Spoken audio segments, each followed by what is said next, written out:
I've contacted the CAB because everybody that I did go to, which included solicitors and different helplines, I think even government helplines, all referred me, all told me and advised me to go to the CAB to get help for my son. And that's why I think the CAB service is absolutely crucial for the ordinary person. So I do know from my own experience the work of the CAB, and I just know how valuable it is to people who need it and perhaps haven't got the money to go to a solicitor or whatever. That's why I encourage my son to come to Wavertree CAB. He lives in Liverpool, obviously, and he is in dire need of their help. He's being forced to work full-time hours, which he can't. His health is definitely suffering because he's lost a lot of weight again. He's now on antidepressants. He's been on antidepressants in the past. He's not in a good place mentally at the moment, or physically, because he basically doesn't know.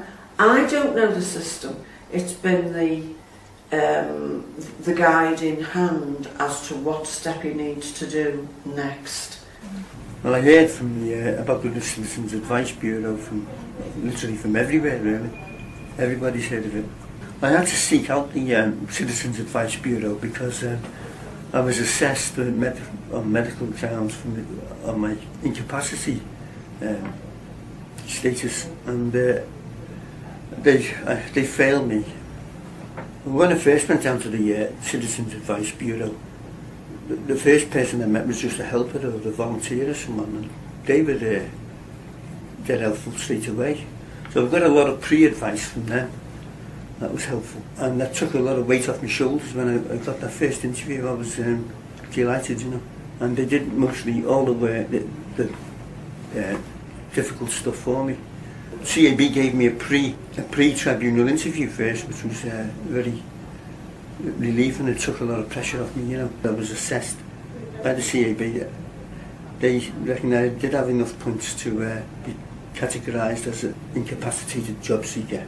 It gave me a lot of support in that time that I was waiting for my appeal.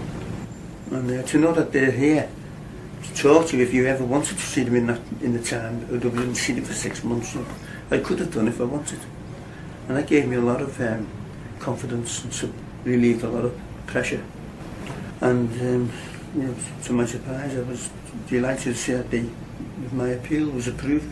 I was told by a friend to go and see the bureau down in Norris Green, the CAB. I was originally on incapacity benefit. I was put on this regarding my medical problems. And when it was changed over to ESA, I had the forms sent to the house and they were a bit demanding. I only basically have to email Joanne and she has an appointment there and waiting for me. She helps me a lot. I don't know what I'd do without her sometimes, to be honest.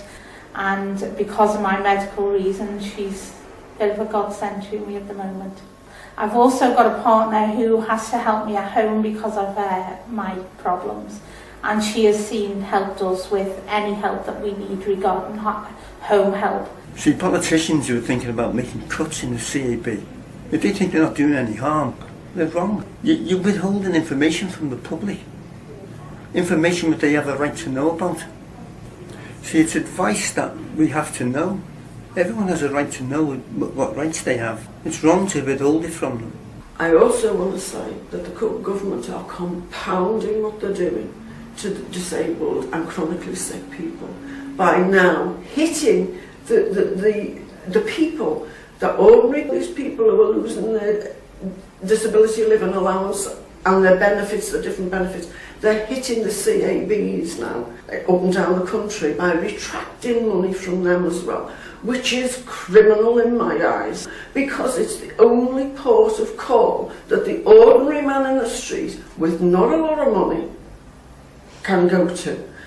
And this welfare system, this country that we live in, is supposed to be a caring welfare system. My son is being punished for his ill health. We are being punished as an extension. The state is knocking him and us into the ground. You can't go to solicitors. Well, if you go to a solicitor like I did, I've been to solicitors. Everybody, all the helplines you go to, everybody mentions the CAB. It all comes back to the CAB. The CAB helps the man in the street. They're helping people who are desperate. I did try websites when originally I needed the help. I did try a lot of websites. I did ring up things like the DWP to get answers that I needed.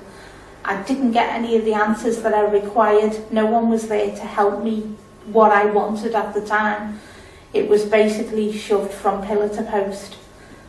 Then I was told to come and ask the CAB. I feel that the CAB should be and is at the heart of every community here in Liverpool. On our doorstep like that, it's a bit of a sanctuary when you need them. I feel that the people who are going to or trying to cut this essential service, put yourselves in our position. If you were in my position and you needed the help that I needed a few years ago and got an angel like Joanne, my caseworker, then you wouldn't do what you are about to do, because there are people that are a lot needier than me that need this service, and having it on our doorstep is just the best thing, because they're here and they're here when we need them. And what's the government doing? This caring state, this caring government, they're cutting the funding for them as well. In my eyes, that's not just wrong, it's criminal.